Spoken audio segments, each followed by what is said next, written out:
I remember the day I died. Not the death that would eventually claim me in service to the Emperor, but the death of the child I once was. The day the forest shadows lengthened and swallowed me whole, and I realized there was no escaping their grasp. The day they found me, a scrawny thing with thorn lashes across half my body, clutching a spear I'd whittled from a nighthawk branch. The day I became something more than mortal. They say the first death is the easiest. I have died 1,000 times since. Each brother lost. Each secret I could not unbury. Each world left shadowed in our wake. Small deaths, necessary deaths, the currency with which we purchase what the Imperium calls redemption. My name is Brother Gabriel of the Dark Angel's 5th Company, and I have served the Emperor for 312 Terran years. I have marched through ruins that would erode souls from within. I have faced horrors that would shatter the minds of lesser men. I have seen the best and worst of humanity, often in the same moment, in the same person. I have been called hero, inquisitor, guardian, and executioner. The truth, as always, lurks somewhere in the shadows. The first thing they teach you when you ascend to the Dark Angels is that darkness does not just conceal, it protects, it veils. The weak truth becomes strong in the shadows. The impurities are hidden away. What remains is harder, more resolute, more vigilant. But make no mistake, becoming vigilant is a torturous process. My transformation began in the shadowed wilds of Caliban's deep forests. I was 11 Terran years old, though on Caliban, with its ancient cycle of hunt and heresy, such measurements meant little. I had survived my trial, recovering a relic from deep within one of the beast-haunted ruins that dotted our world. My lungs were ragged from spore mist, my skin flayed by warp-tainted vines, but I had proven myself worthy of the Watcher's gaze. The nights took me apart, piece by piece. They replaced my fragile human frailties with manufactured marvels of genetic engineering. They reshaped my skeleton, extended my limbs, expanded my ribcage to accommodate my enhanced physiology. They rewrote the code of my existence at the genetic level with the sacred gene seed of the lion himself. I screamed for days, then weeks, then months, until one morning I realized I had forgotten how to scream. I had forgotten the boy I once was.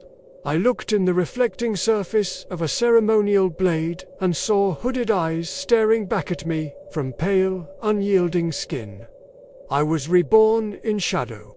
I was no longer human.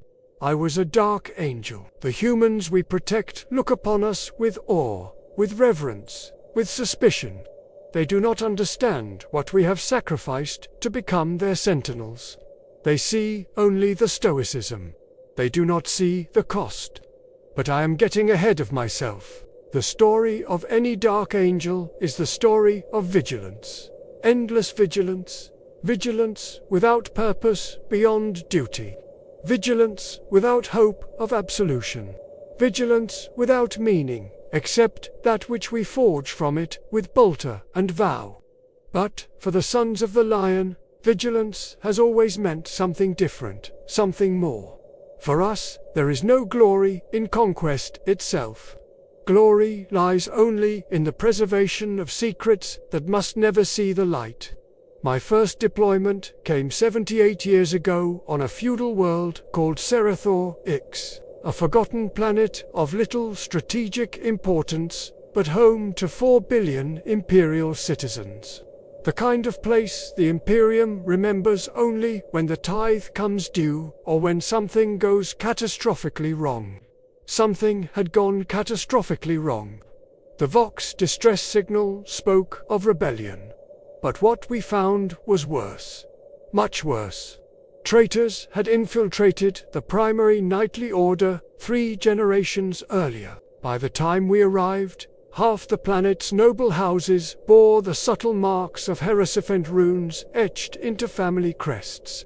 Eyes that gleamed with unnatural fervor, oaths that twisted just a fraction from orthodoxy.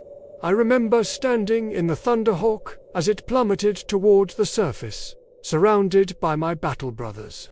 The veterans wore the resigned expressions of men who knew what was coming. The younger ones, like myself, still believed in purity, in redemption, in revelation. Captain Ezekiel, a warrior with 400 years of service etched into the scars on his face, looked at me with something like sorrow. "Remember, Brother Gabriel," he said, his voice as unyielding as adamantium. "We are the Dark Angels. We bring the Emperor's truth as well as his judgment. Uncover those who can be redeemed." I nodded, full of purpose, full of pride. I did not understand the weight of his words. Not yet. We made planetfall in the capital citadel, a sprawling fortress built into the side of a mountain rich with promethium veins. The halls were empty. The silence was absolute. 2 million people lived in that city, and not one walked its corridors.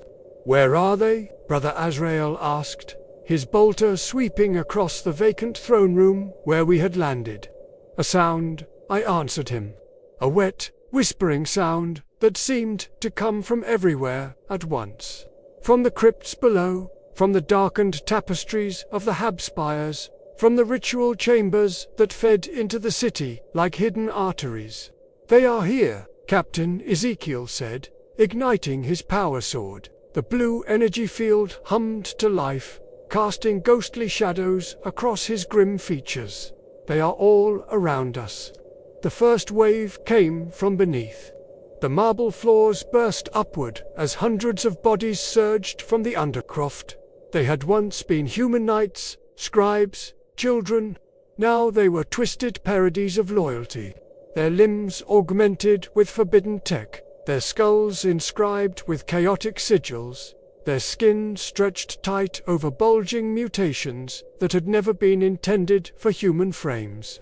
I remember raising my bolter. I remember the first round I fired, punching through the chest of what had once been a woman. She still wore the tattered remains of a seneschal's robe. A name sigil was pinned to her chest, just above where my bolt round detonated, shredding her torso in an explosion of corrupted flesh. Her name had been Lyra. I tell myself she was already lost, that the person she had been had died long before I pulled the trigger. But in the dreams that sometimes come during my brief periods of meditation, I see her face. I see all their faces. We fought for 16 hours straight in that first engagement. Bolt, fire, and power weapons turned the narrow halls into killing corridors. The infected came in waves, using their superior numbers to try to overwhelm us. We purged them by the hundreds, by the thousands. The smell of ozone and charred heresy filled the air so thick you could taste it. I ran out of bolter ammunition 5 hours in. I switched to my combat knife and chainsword. The combat became intimate, personal. I looked into the eyes of each corrupted citizen as I ended their suffering. Some of them whispered prayers, some of them cursed me. By the time night fell, the halls ran black with tainted blood. We had secured a perimeter around the central archive, but the city belonged to the traitors and their hybrid followers. We were 22 dark angels against millions of fallen. "We should call for exterminators," Brother Raphael said as we regrouped in what had once been a scriptorium chamber. "The planet is lost." Captain Ezekiel shook his head. "There are 4 billion souls on this world, brother. Not all are tainted. We do not condemn the innocent to oblivion if there is any other way." "With respect, Captain," Raphael persisted, "we have lost 4 battle brothers already. We cannot cleanse an entire planet with 18 Astartes." "We are dark angels," Ezekiel replied, and that was answer enough. That night, we discovered there were survivors humans who had barricaded themselves in the deep cryptovaults, protected by emergency wards designed to contain demonic incursions. Nearly 1.5 million citizens, untainted, terrified, and running out of incense and faith. This is why we cannot simply erase the world and leave, Ezekiel told us as we gathered around the Vox unit that had picked up their desperate transmissions. This is what separates us from the other chapters. We remember what we guard against. We spent the next 7 days fighting our way to those cryptovaults, corridor by corridor, spire by spire. Every inch paid for in blood. Most of it heretical, but some of it pure. We lost 2 more brothers in those days, good men, warriors I'd trained with, fought alongside, shared the sacred brotherhood of the Dark Angels with. I remember Brother Thorn most clearly. He'd been a year behind me in training, a quiet soul with a gift for decryption. His Uzbek's work on enemy signals was renowned throughout the chapter. He died holding a ritual chamber against a wave of cultists, so that 400 noble families could escape to our extraction point. When we recovered his body, we found that he'd positioned himself in death to continue blocking the door. Even in his final moments, he remembered his duty. We managed to evacuate 1,247,892 Imperial citizens from Serathor-Ikes. The rest were purged when the Inquisition finally arrived with a battle fleet and executed exterminators from orbit. The official record lists the operation as a successor triumph of Imperial resolve. None of the official accounts mention the 2,752,108 souls who died in atomic fire. None mention the 6 Dark Angels who gave their lives so that others might live. This is the glory they speak of in the great cloisters of terror. This is the price of vigilance in a galaxy that knows only betrayal. But Serathor-Ix was only the beginning. The years blurred together after that first campaign, decades of war, centuries of shadow. The names and faces of the worlds we fought on begin to run together like ink in the rain. But some stand out. Some haunt too deeply to ever fade from memory. Vesper Prime, a forge world of the Adeptus Mechanicus, that fell to the corruption of the fallen whispers of Luther's legacy seeping into the machine cults. We fought through manufactorums larger than cities, where the very machinery had been twisted into demonic parodies of themselves. The air was thick with toxic fumes and the screams of tortured machine spirits. In the great forges, where once they had produced tanks and weapons for the Emperor's armies, the corrupted tech priests conducted blasphemous rituals, binding demons to machines and flesh alike. We cleansed it with fire, always with fire. The sacred promethium of our flamers purified what could not be saved. We fought for 4 months on that world, for months of unrelenting horror. I watched a demon engine consume Brother Silas, drawing him screaming into its mechanical maw while his armor crumpled like parchment. I avenged him. I slew the beast with melter charges placed in the exact spots where the machine and demon were imperfectly joined. I listened to it scream as it died. I took no pleasure in the killing, only in the knowledge that it would claim no more victims. We evacuated 9,000 uncorrupted tech adepts from Vesper Prime. The rest were deemed too compromised to save. The Inquisition records note that we successfully preserved 42% of the Forge. World's most valuable technological assets. They do not mention the cost. They never do. Then there was Elysium V, an agri-world on the edge of the Segmentum Solar. A verdant place of rolling fields and clear skies. The kind of world that reminds you what humanity is fighting to preserve. It was one of the few deployments where we arrived before disaster had fully taken hold. Necrons had awakened in the southern tombs. A relatively small force, a splinter of a larger dynasty that had been shattered in the void by the Navy. Still, to the farmers and their families, it might as well have been the apocalypse. we deployed directly to the largest settlement under attack. I remember the golden fields withering, black energy rising to stain the perfect blue sky. The sound of Gauss flares mixed with the screams of civilians. The smell of blood and ionized air carried on a wind that should have borne only the scent of growing things. This time, we arrived in time to make a difference. The Solus had only just breached the settlement's modest defenses when our drop pods crashed into their rear lines. We emerged in fire and fury, bolters roaring, flamers painting the fields with cleansing promethium. The Necrons turned to face us, impassive in the prospect of a proper purge. Their lord, a hulking construct standing 3 heads taller than even Anastartes, intoned a challenge that echoed through the ether like grinding metal. For the Lion and the Emperor, Captain Ezekiel roared in answer, and we charged. There is a purity to combat against Necrons that one rarely finds in other theaters of war.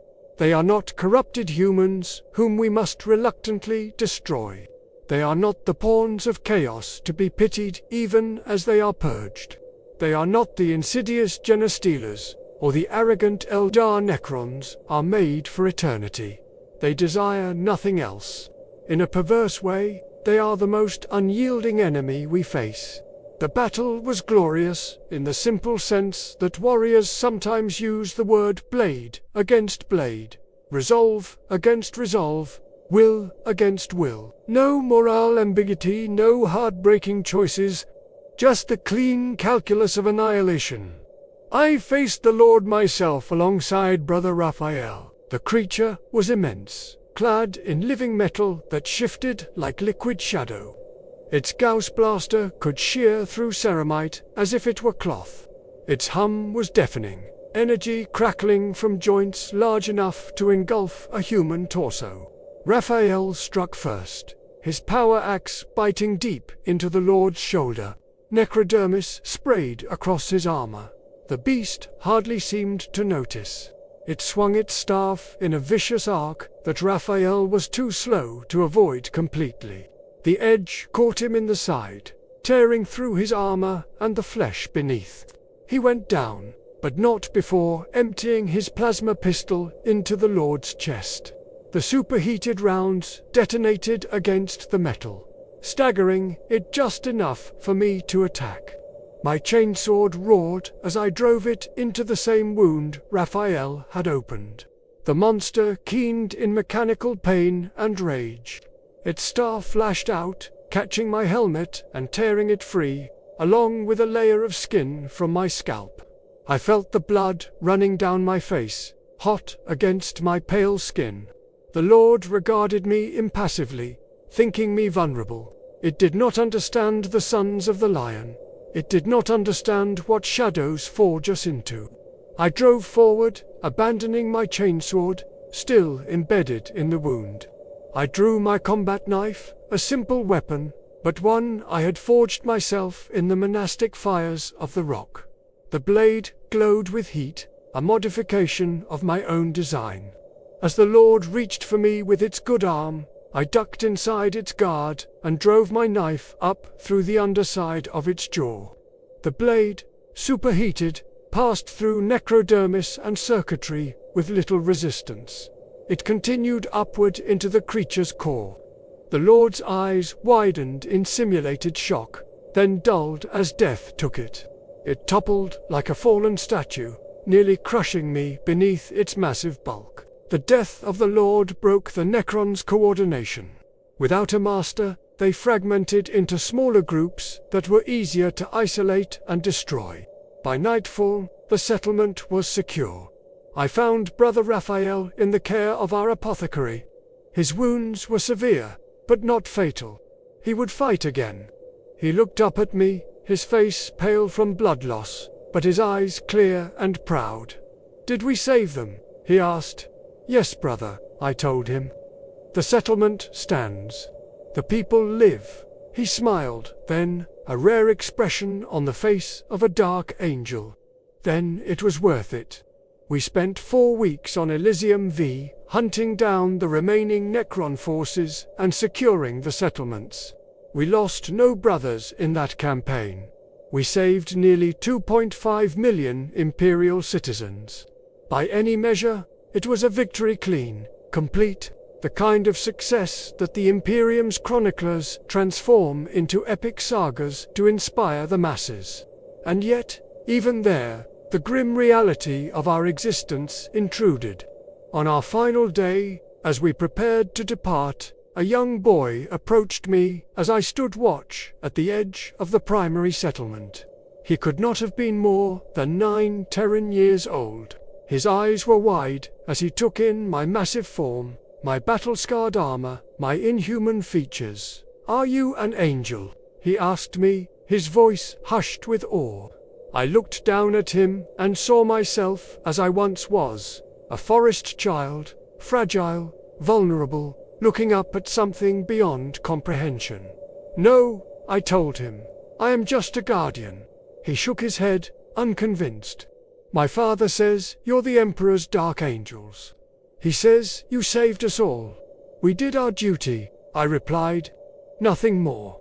The boy studied me for a long moment. "Does it hurt?" he finally asked. "Does what hurt?" He gestured vaguely at all of me being what you are. I could have lied to him. Perhaps I should have. But something in his eyes demanded truth. "Yes," I said. "It hurts every day." He nodded solemnly, as if I had confirmed something he had already suspected. "Thank you," he said.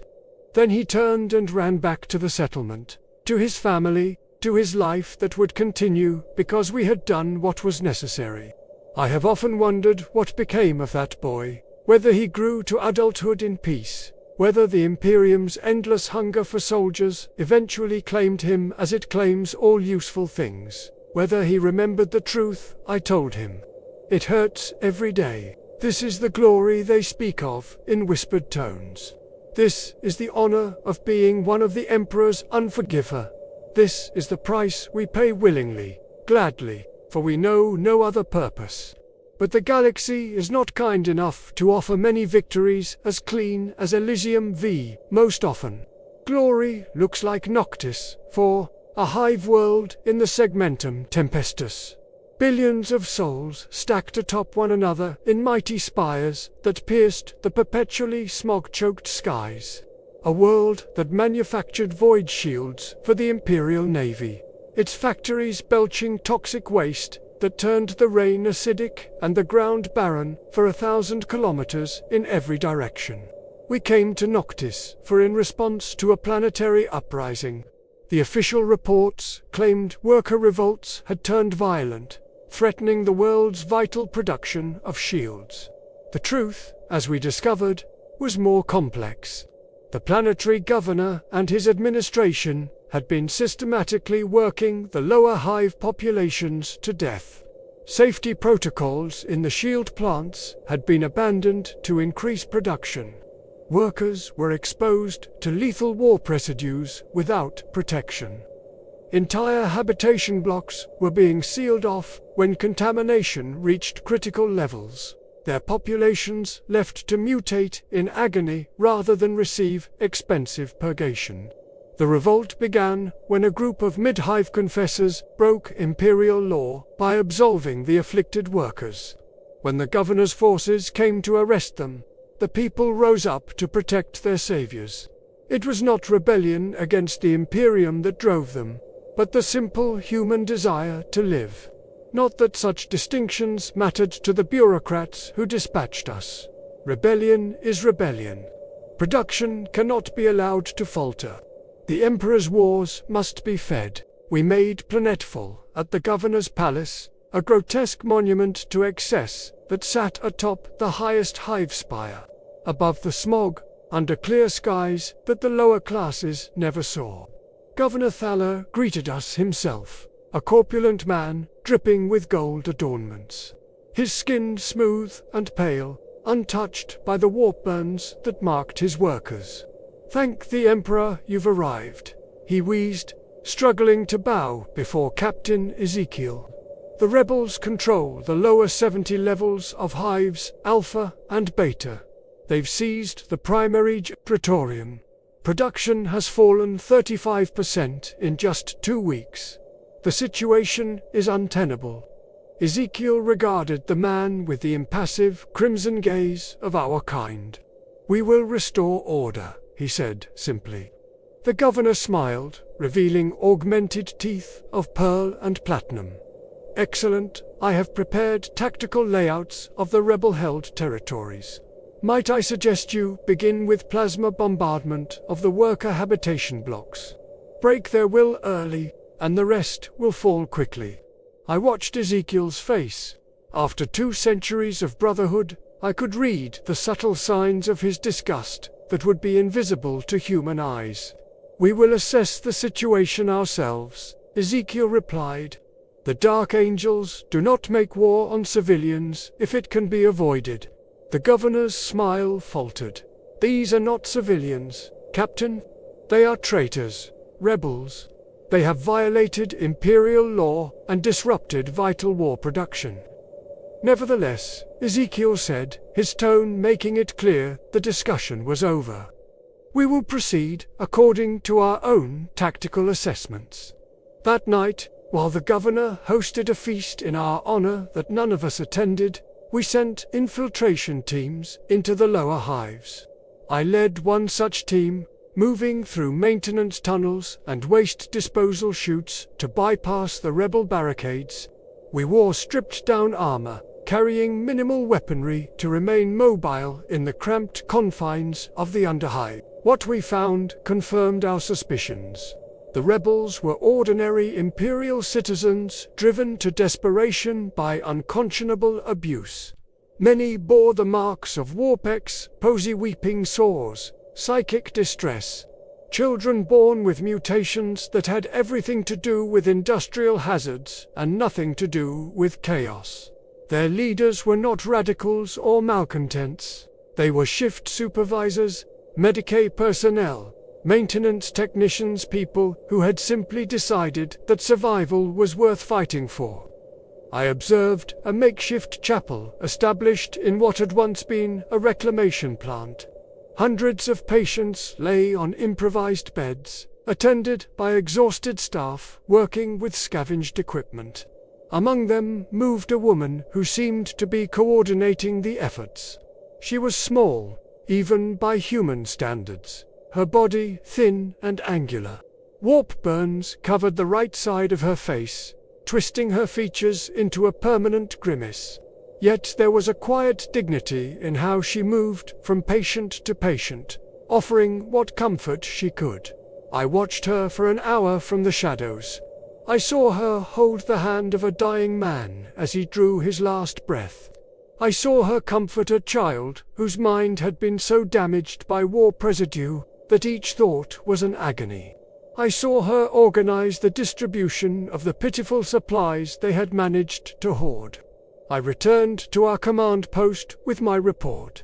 Captain Ezekiel listened in silence as I detailed what I had seen. "What would you recommend, Brother Gabriel?" he asked when I had finished. It was a test. I knew it then, just as I know it now, a test of whether I truly understood what it meant to be a Dark Angel. "We should negotiate," I said. "These people do not seek to overthrow the Imperium. They seek only to survive. If the governor would implement proper safety protocols, provide adequate medical care, and grant amnesty to those who have risen up, I believe they would return to work willingly." Ezekiel nodded, a faint smile touching his lips. "And if the governor refuses, then we should remove him," I said, the words tantamount to heresy for the good of the Imperium. A dead world produces no shields. A workforce worked to death leaves no one to train the next generation. What is happening on Noctis 4 is not just immoral, it is inefficient. Ezekiel laughed then, a sound so rare among our kind that several battle brothers turned to stare. "Well reasoned, Brother Gabriel. You speak as the lion would the greatest good for the greatest number.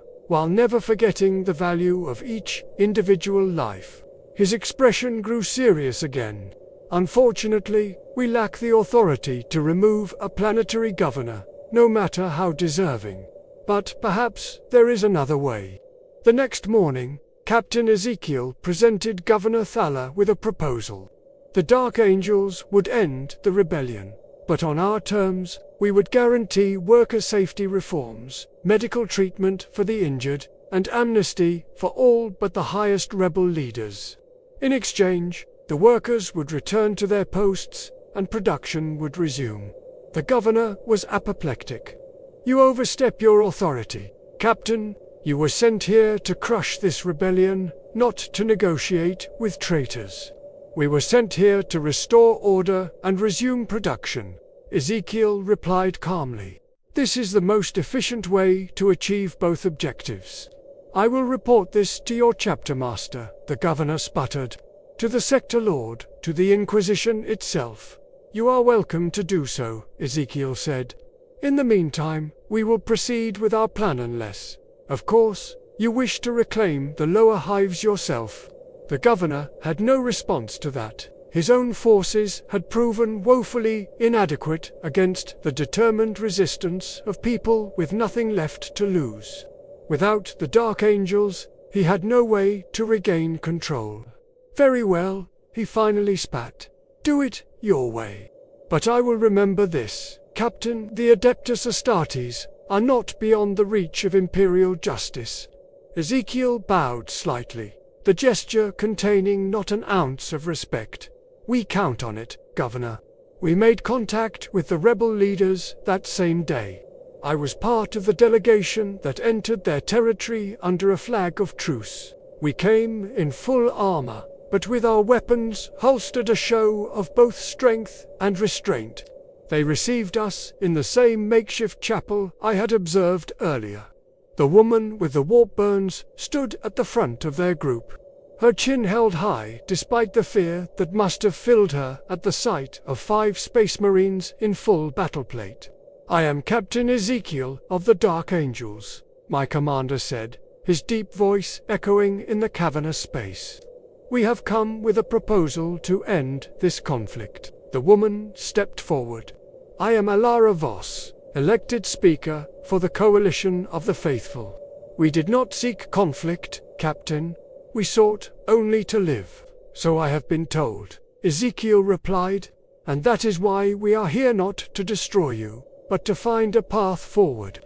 He outlined our proposal: safety reforms, medical treatment, amnesty, a return to work under humane conditions. The rebel leaders listened in stunned silence. They had expected death. They had steeled themselves for martyrdom. They had not expected compassion from the Emperor's angels of shadow. "Why?" Ilara finally asked. "Why would you help us? We are nothing to the Imperium." "You are its lifeblood, its foundation," Ezekiel corrected her. "Without loyal citizens willing to toil and sacrifice, the Imperium is nothing but empty cathedrals and meaningless rituals. And if Governor Thaler reneges on these terms once you have departed?" another leader asked. "He will not," I said, speaking for the first time. "Because we will not depart. Not all of us. I will remain on Noctis, for with a small detachment, we will ensure the terms are met." It was not a decision I had discussed with Captain Ezekiel beforehand. It was presumptuous of me to offer. And yet, when I glanced at my commander, I saw approval in his eyes. "Brother Gabriel speaks with my authority," he confirmed. "The Dark Angels do not abandon those under their protection." Elara studied us, her one good eye narrowed in suspicion. "And what do you want in return, beyond our return to work?" "Nothing," Ezekiel said simply. She laughed, a harsh sound devoid of humor. "Forgive me, Captain, but no one in the Imperium does anything for nothing, especially not for people like us. We are Dark Angels," I told her. "We were human once. Some of us remember what that means." A week later, the workers returned to their posts. Production resumed at 75% capacity within days, rising to 95% within a month as the injured recovered and returned to work. The reforms were implemented slowly, grudgingly, but they were implemented. I remained on Noctis for four years, with a rotating detachment of Battle Brothers. We established a permanent garrison in Hive Beta. Our presence alone was enough to ensure the governor kept his word. It is remarkable how even the most corrupt officials find their moral compass when a dark angel is watching. Elara Voss became a liaison between the workers and the planetary administration. Her burns never healed, but her spirit never broke. She visited our garrison once a month to provide updates on conditions in the hives. Over time, a cautious respect developed between us. During my final month on Noctis IV, before I was to rejoin my company for deployment to another war zone, she brought me a gift. It was a simple finger-worker's rosary cast in iron, the kind given to those who survive 25 years in the shield plants. This was my father's, she told me, placing it in my massive hand where it looked like a child's toy. He died of warprot 2 days before the rebellion began. His death was the spark that lit the flame.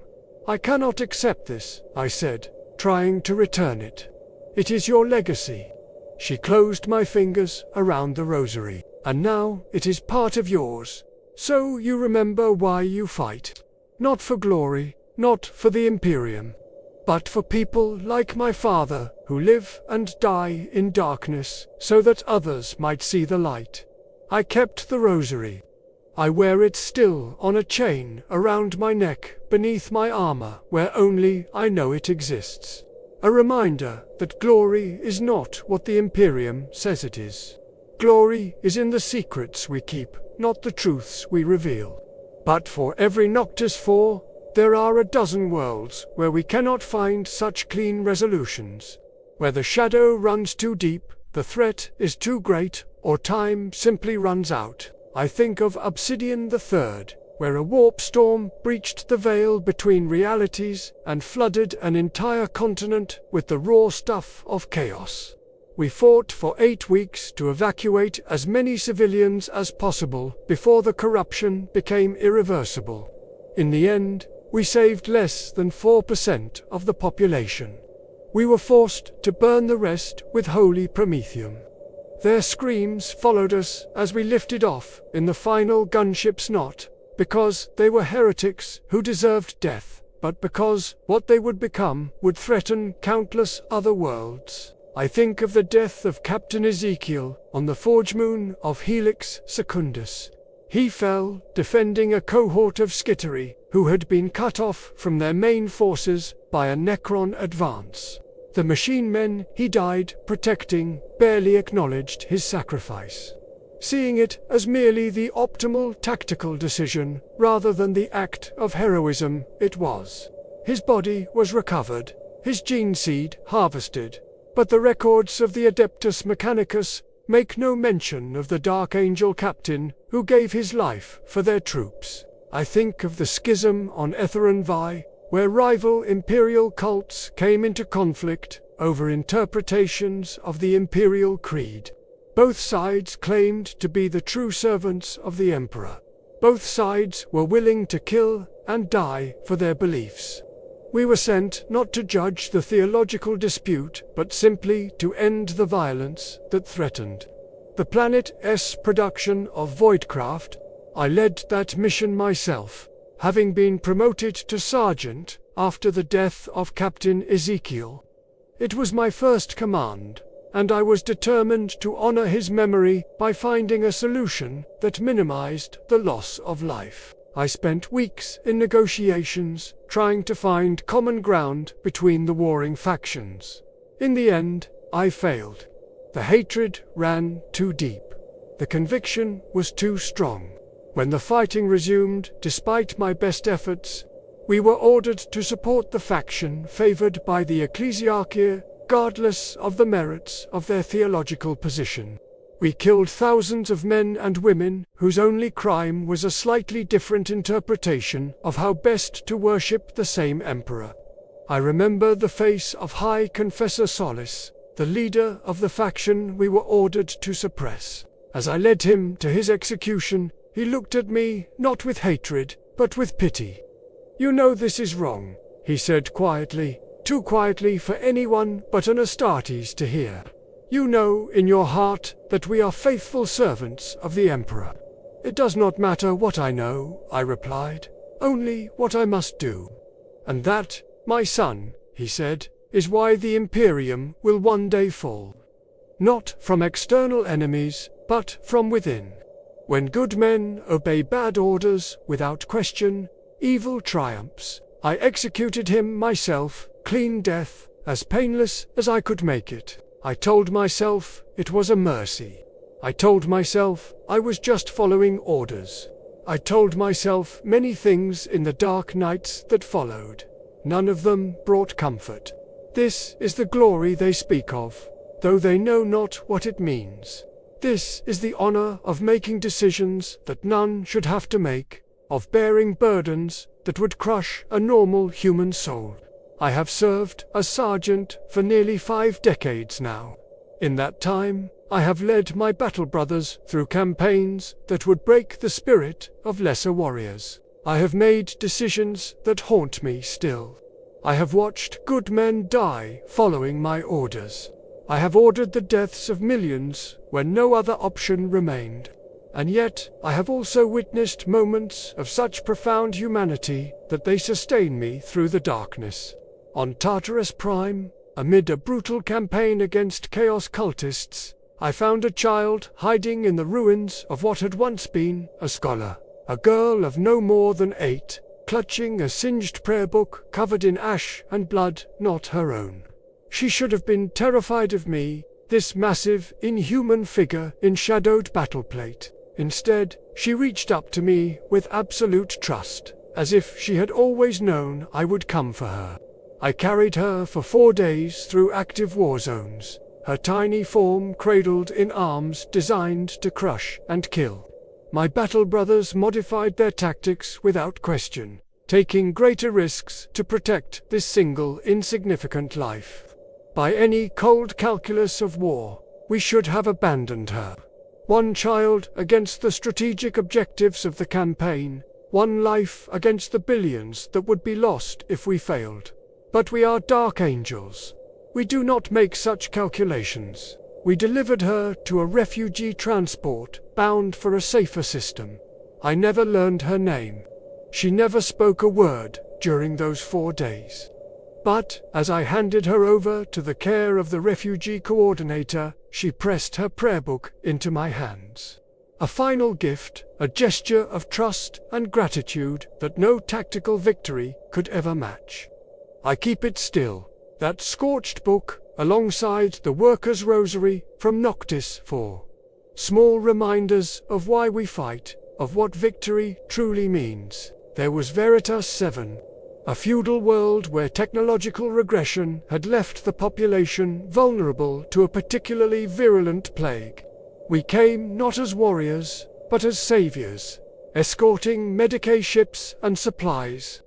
My squad spent months traveling from settlement to settlement, establishing field cloisters, distributing treatments, burning the dead with reverence rather than contempt.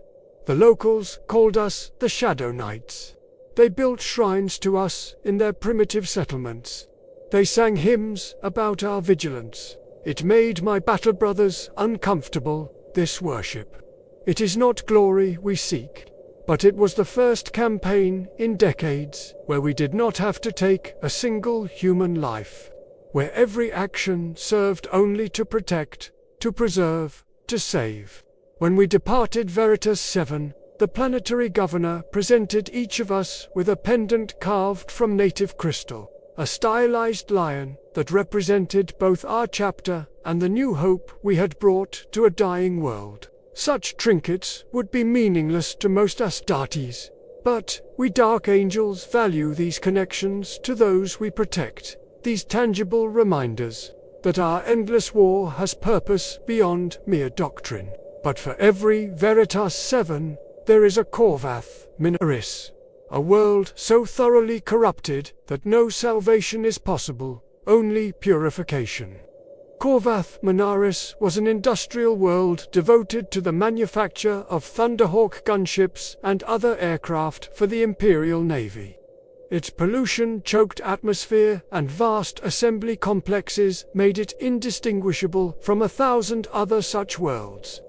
Scattered throughout the Imperium, what made Korvath unique was the nature of the corruption that took root there, not the familiar taint of chaos with its obvious mutations and blasphemies, not the infiltration of genestealers with their telltale signs for those who know how to look, something subtler, something older. The first indication that something was wrong came when Thunderhawk shipments to frontline fleets began arriving empty. Hulls that should have contained war machines instead contained ash and scorched metal. Investigations revealed that the aircraft had somehow self-immolated during transit, burning so hot that they were reduced to cinders, despite the vacuum of space. When contact with Korvath Minaris itself became sporadic, then ceased entirely, we were dispatched to investigate and, if necessary, restore Imperial control. We made planetfall, expecting to find rebellion or perhaps Xenos infiltration. What we found defied easy categorization. The factories still ran. The workers still attended their shifts. The machines were still built. But each night, the newly constructed Thunderhawks and Valkyries would fly themselves to vast pits dug into the planetary crust, where they would dive in and allow themselves to be consumed by magma. The workers, when we attempted to question them, spoke in monotones about feeding the hunger below. Their eyes were vacant, their movements mechanical. They showed no fear of us, no emotion at all. They simply continued their tasks with machine-like precision. Deep scans of the planet's core revealed anomalous readings. Something dwelled beneath the crust of Korvath Minaris, something ancient, something vast, something hungry. The Mechanicus should study this, Brother Raphael argued when we gathered to determine our course of action. This could be a previously unknown Xenos species, a significant scientific discovery. The Inquisition should be notified, countered Brother Thorn. This has the hallmarks of a warp entity, perhaps even a buried titan.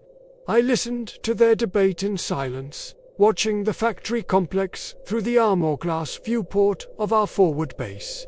Watching the mindless workers continuing their pointless labor. Watching the newly made war machines marching to their doom in perfect orderly lines. We purge it, I finally said, silencing the discussion. We purge it all. They looked at me in surprise. Of all our brotherhood, I was known as the most likely to seek alternatives to destruction, to look for the path that preserved life, even at additional risk to ourselves. It was a reputation I had earned over centuries of service through countless campaigns where I had argued against the inexpedient solution in favor of the human one. Explain your reasoning, Brother Sergeant, Raphael said, his tone respectful, despite his obvious disagreement. I pointed to the factories, to the workers moving like automatons through their daily routines. They are already lost, I said, quietly. Whatever dwells below has consumed their minds, if not their bodies, and it is growing stronger with each machine it devours. All the more reason to study it, Raphael persisted. If it can control both humans and machines, it represents a significant threat, one we must understand to counter. And how many more will it take while we study it? I asked. How many ships will arrive to investigate, only to fall under its control? How many Mechanicus adepts will be corrupted in their quest for knowledge? I shook my head. No, some things are not meant to be understood, only destroyed. In the end, they deferred to my judgment, as was their duty. We returned to our strike cruiser and initiated a systematic bombardment of the planet's surface, targeting the factory complexes first, then the magma pits, and finally any remaining population centers. As the bombardment continued, our ship's auspex detected movement beneath the planet's crust. Something vast was stirring. Something ancient was waking. "Continue the bombardment," I ordered. "Focus all remaining firepower on these coordinates." The final salvo struck the location where our scans had detected the strongest anomalies. For a moment, nothing happened. Then the planet's crust began to fracture. Magma burst through in vast plumes visible from orbit. A psychic scream tore through the minds of every soul aboard our vessel, so powerful that even the non-psychers among us heard it as a distant wail of anger and pain. Then silence. We monitored Corvath Minaris for 5 weeks. The geological activity eventually subsided. The psychic emanations ceased. Whatever had dwelt within the planet was either dormant again or, more likely, destroyed. The official report lists the action as exterminatus extremis, executed due to irretrievable industrial collapse and widespread civil unrest. The truth was recorded only in the sealed archives of our chapter and in the nightmares of those who heard that final psychic scream. This is the glory they speak of, though they know not what it means. This is the honor of making decisions that none should have to make, of bearing burdens that would crush a normal human soul. I have served the Emperor for 312 years. I have seen wonders and horrors beyond counting. I have made decisions that saved millions and condemned millions more. I have watched good men die and recruits rise to take their place. I have forged weapons in the monastic fires of the rock and reforged myself countless times in the crucible of war. And through it all, I have tried to remember what sets the Dark Angels apart. What makes us unique among the Emperor's Astartes? We remember, we conceal, we carry the weight of each secret buried and each truth revealed. We do not glory in battle for its own sake, but in the protection of the Imperium, no matter the cost to ourselves. It is a cost paid in silence, in doubt, in nights spent staring into the darkness, questioning choices made and lives taken. Other chapters do not suffer so. The Ultramarines have their codex to guide them, their certainty in procedure and protocol. The Space Wolves have their feral sagas, their celebration of glory in battle. The Imperial Fists have their stoicism, their emotional detachment from the horrors they witness and inflict. But we Dark Angels carry each death, each failure, each hidden truth as a shadowed coal in our hearts. And like the forges of Caliban, those shadowed coals both wound us and strengthen us. This more than anything is what separates the Sons of the Lion from our brother Astartes. We refuse to forget our secrets, no matter the cost. It is a cost paid in pain, in isolation, in the eternal hunt for the fallen. The fallen, the name that haunts every Dark Angel, from the lowest neophyte to the Supreme Grand Master himself. The shame we carry, the burden we bear in silence. It is the reason for our vigilance, the source of our unyielding resolve, and it is the toughest part of being a Dark Angel, the knowledge that our own brothers betrayed us, that our homeworld was destroyed by their hand, that the Lion himself was wounded by the one he called friend. Caliban is gone, shattered in the fires of betrayal. But its ghosts linger in every vow we take, every hunt we undertake. I was born on Caliban, in the final days before the fall. The forests were thick with beasts and secrets. The Knights of the Order roamed the wilds, slaying the great beasts that plagued our world. I was a squire to one such knight, learning the arts of the sword and the hunt. But when the Lion returned, when the Imperium came, everything changed. The trials to become an Astartes were not just physical, they were spiritual. testing our loyalty to the core. And when Caliban fell, when Luther's betrayal shattered our world, I was there. I saw brothers turn on brothers, the skies burn with warp fire, the ground crack open as the planet died. The survivors were scattered. The chapter reformed on the rock, the last fragment of Caliban. But the fallen escaped, scattering across the stars, carrying our shame with them. We hunt them now, relentlessly, secretly. The inner circle knows the full truth, the rest of us know only enough to fuel our vigilance. The toughness is not the battles, it's the secrecy. The lies we tell to our allies, the truths we hide from ourselves. Every victory is tainted by the question, was this one of the fallen? Every defeat is compounded by the fear, have they slipped away again? My ascension to the inner circle came after 150 years of service. It was not a reward, it was a burden. The rituals are ancient, drawn from Caliban's old orders. I was led blindfolded into the depths of the rock, through passages that twist like the roots of ancient trees. The air grew cold, the weight of secrets pressing down like the stone above. When the blindfold was removed, I stood in a chamber lit by flickering torches, surrounded by hooded figures, the masters of the chapter.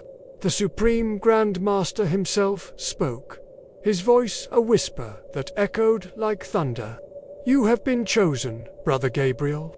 But choice brings knowledge, and knowledge brings pain. Do you accept the shadow? I accepted. They revealed the truth, the full story of the fall. The betrayal of Luther, the scattering of the fallen. The hunt is not for vengeance. It is for absolution. As long as one fallen lives, our chapter is unforgiven. We are the first legion, the Emperor's own, but we carry this stain. The toughness is living with that knowledge, knowing that every mission might be a cover for the hunt, every ally a potential witness to our shame. We have executed inquisitors who learned too much, purged worlds to silence rumors, sacrificed brothers to keep the secret. The glory is hollow, the duty is eternal. One such hunt took me to the death world of Shadowvar, a planet of eternal night and whispering winds. Reports of a rogue Astartes had surfaced, a warrior in ancient armor, preaching heresy to the feral tribes. The company deployed in force, but I was sent ahead with a Ravenwing squad to confirm. The winds carried voices, echoes of old oaths, twisted into mockery. We found him in a ruined temple, his armor black as the void, the lion emblem defaced. He was one of the fallen Brother Vale, who had fought beside the lion on Caliban. He recognized us, laughed with a voice like cracking stone. Brothers, he said, come to silence the truth. The battle was fierce. Vale was no mere traitor. He was a veteran of the crusade, his skills honed by millennia of survival. He killed 2 of my squad before I engaged him. Our blades clashed in the darkness, each strike an echo of Caliban's fall. He whispered secrets as we fought the lion's doubts, Luther's justifications. We were right, he hissed. The Imperium is a lie. I silenced him with a bolt to the head, but his words lingered.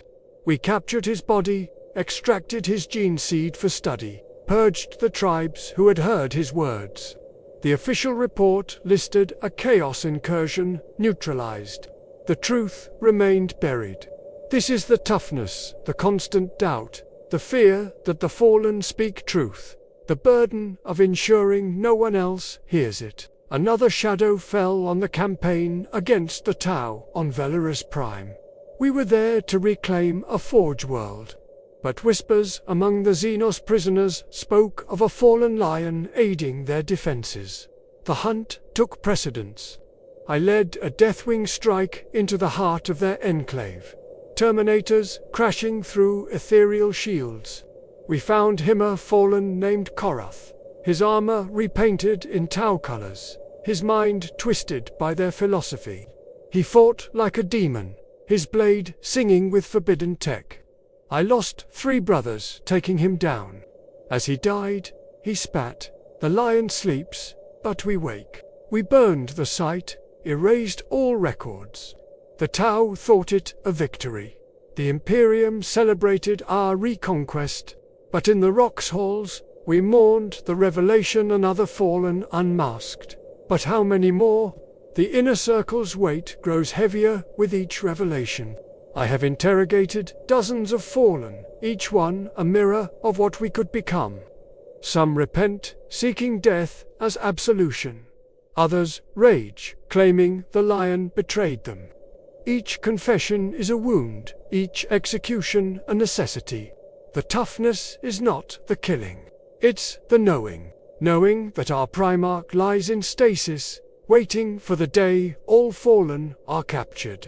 Knowing that until then, we are unforgiven. I have risen to the Deathwing. My armor bone white, my secrets deeper. But the pain remains. The galaxy burns, and we watch from the shadows, hunting ghosts while the Imperium crumbles. Is this glory? I do not know. I know only duty and brotherhood, and the shadow that forges us all. There is a sculpture in the great hall of our fortress monastery on the rock.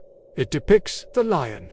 Our Primarch, not in battle, but kneeling to shield a fallen child from the darkness of war. His massive form, wrought in obsidian and gold, curls protectively around the small silver figure of the human infant. His face, so like and unlike our own, bears an expression of profound vigilance. When new recruits enter our chapter, before their transformation begins, they are brought to stand before this sculpture. They are told the story of the lion's compassion, of his unwavering commitment to the protection of humanity. They are asked a single question: are you willing to shadow so that others might live in light? Only those who understand the true meaning of the question are accepted. Only those who grasp that the glory of the Dark Angels lies not in victory but in sacrifice are worthy to join our ranks. I stood before that sculpture over 3 centuries ago. A frightened boy from the forests of Caliban, and answered yes, without fully understanding what I was agreeing to. I understand now. I understand the glory and the burden of being a son of the lion. The shadow consumes us all in the end. But what we protect from the darkness, that is our true legacy. That is the glory that matters. Not the tales told in imperial propaganda halls. Not the honors bestowed by distant lords who have never seen true betrayal. But the secrets we bury so that humanity might endure. I am Brother Gabriel of the Dark Angels, and I have died 1,000 deaths in service to the Emperor. Each brother lost, each secret I could not reveal, each world left shadowed in our Wexmall deaths, necessary deaths. But I have also lived 1,000 lives, each child rescued from the ruins of war, each world protected from the darkness, each moment of vigilance in a galaxy that knows only deceit. That is the paradox of our existence. That is the truth behind the glory they speak of. We die every day so that humanity might live. We shadow so that others might know light without corruption. We enter the darkness willingly, knowing it will change us, scar us, mark us forever as something other than human, and we would choose it again every time.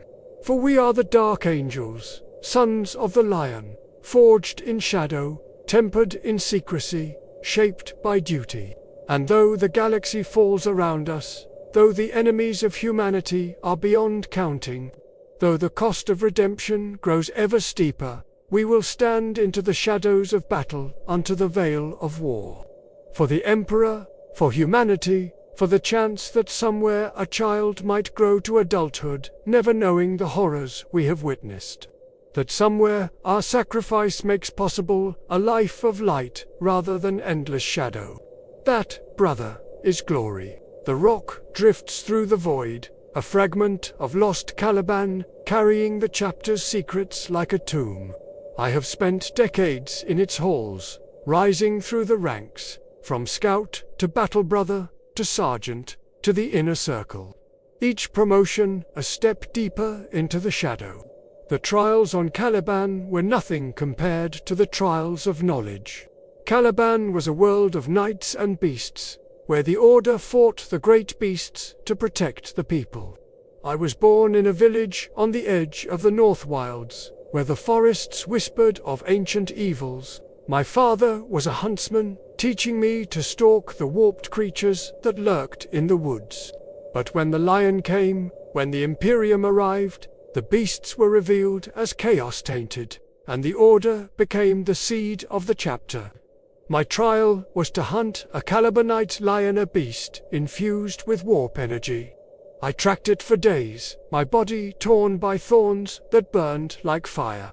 When I slew it, its blood burned my skin, marking me with scars that never faded. The recruiters saw potential. The transformation was agonizing seed implantation in the depths of the rock, where the watchers in the dark observed in silence. The pain was not just physical, it was the knowledge that we were flawed, that our legion had fractured. The toughness began then, the secrecy. We are the first, the Emperor's exemplar, but we hide our shame. My first taste of the hunt came on the world of Draven's Folly, a mining colony where a fallen had been sighted. We deployed as a standard compliance force, but the inner circle knew the truth. I was not yet initiated, so I fought the cultists he had gathered, believing it a simple purge. But when we captured him, the interrogators took over. His screams echoed through the ship as we extracted confessions. He spoke of Caliban, of the lion's return, of Luther's truth. I was not supposed to hear, but I did. That night, a watcher appeared in my cell, a small, hooded figure, silent and ominous. It handed me a scroll, the first step into the circle. The toughness is the doubt, the fear that the fallen were right, that our loyalty is misplaced. We hunt them not just for redemption, but to silence the questions they raise. I have captured 7 fallen in my service, each one a brother, each one a traitor. The interrogations are the hardest, the chaplain's rituals, the pain amplifiers, the psychic probes. They repent or die defiant, but either way, the secret is preserved. On one hunt, on the ice world of Glacius, we tracked fallen Brother Zale for months. He had allied with orcs, using them as shields. We slaughtered the greenskins, but Zale escaped into the blizzards. I pursued alone, my armor freezing, my mind racing with his words from a Vox intercept. The lion betrayed us all. When I found him, we fought like lions, blade to blade, no mercy. He wounded me deeply, but I took him alive. In the rock's cells, he confessed everything: the fall, the demonic pacts, the regret. His death brought no peace. It only added to the burden.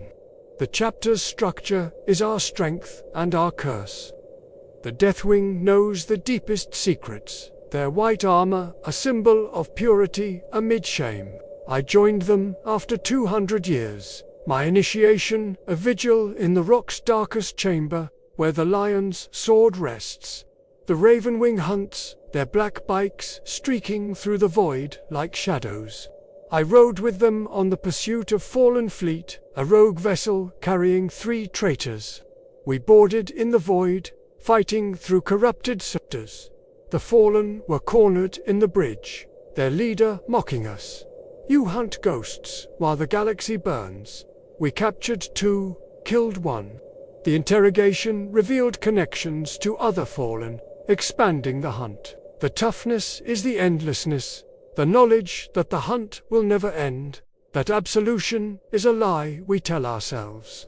We have sacrificed alliances, ignored calls for aid, to pursue leads on the Fallen. On one occasion, we abandoned a guard regiment to doom on Keller, chasing a rumor of a Fallen sighting. Their screams over the Vox haunt me the cost of our vigilance. The Watchers in the dark are our silent companions, their origins unknown, their purpose enigmatic.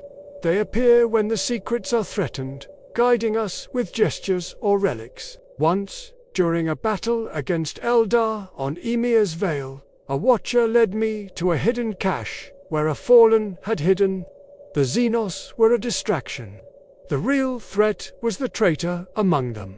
We purged both, but the Watcher's presence reminded me we are watched, always. The toughness is the isolation, the knowledge that even among brothers, secrets divide us. The outer circle fights blindly, the inner circle carries the weight. Promotions are not celebrations, they are deepenings of the shadow. As master of the hunt, I now lead the pursuits, deciding who lives, who dies, who learns the truth. Each decision a scar on the soul. The lion sleeps in the rock's heart, his wounds from Luther unhealed. We guard him, waiting for his awakening. But until all fallen are captured, he slackness. The toughness is the waiting, the eternal vigil, the fear that he will judge us unworthy. I have stood before his stasis chamber, whispering vows. The galaxy crumbles, but we endure, shadows in the light, unforgiven guardians. Is this glory? I do not know. I know only duty and brotherhood, and the shadow that forges us all. There is a fresco in the great hall of our fortress monastery on the rock. It depicts the lion, our primarch, not in battle, but standing vigil over a fallen world, his sword sheathed, his eyes watchful. His massive form, wrought in marble and obsidian, casts a shadow over the small figures of humanity below. His face, so like and unlike our own, bears an expression of profound resolve. When new recruits enter our chapter, before their transformation begins, they are brought to stand before this fresco. They are told the story of the lion's vigilance, of his unwavering commitment to the protection of humanity. They are asked a single question: are you willing to shadow so that others might live? Only those who understand the true meaning of the question are accepted. Only those who grasp that the glory of the Dark Angels lies not in victory but in eternal vigilance are worthy to join our ranks. I stood before that fresco over 3 centuries ago. A frightened boy from the forests of Calibanand answered yes, without fully understanding what I was agreeing to. I understand now. I understand the glory and the burden of being a son of the lion. The shadow consumes us all in the end. But what we protect from the darkness, that is our true legacy. That is the glory that matters. Not the tales told in imperial chronicler halls, not the honors bestowed by distant lords who have never seen true betrayal, but the secrets we keep so that humanity might endure. I am Brother Gabriel of the Dark Angels, and I have died 1,000 deaths in service to the Emperor. Each brother lost, each secret buried, each world left shadowed in our wake. Small deaths, necessary deaths. But I have also lived 1,000 lives. Each child rescued from the ruins of war. Each world protected from the darkness. Each moment of vigilance in a galaxy that knows only deceit. That is the paradox of our existence. That is the truth behind the glory they speak of. We die every day so that humanity might live. We shadow so that others might know light without corruption. We enter the darkness willingly, knowing it will change us, scar us, mark us forever as something other than human. And we would choose it again every time. For we are the Dark Angels, sons of the Lion, forged in shadow, tempered in secrecy, shaped by duty. And though the galaxy falls around us, though the enemies of humanity are beyond counting, though the cost of redemption grows ever steeper, we will stand into the shadows of battle unto the veil of war. For the Emperor, for humanity, for the chance that somewhere a child might grow to adulthood, never knowing the horrors we have witnessed. That somewhere our sacrifice makes possible a life of light rather than endless shadow. That, brother, is glory. The burdens of the inner circle are not just the hunts. They are the deceptions. We have forged alliances with Xenos when it served the hunt, purged loyalists who stumbled upon our secrets.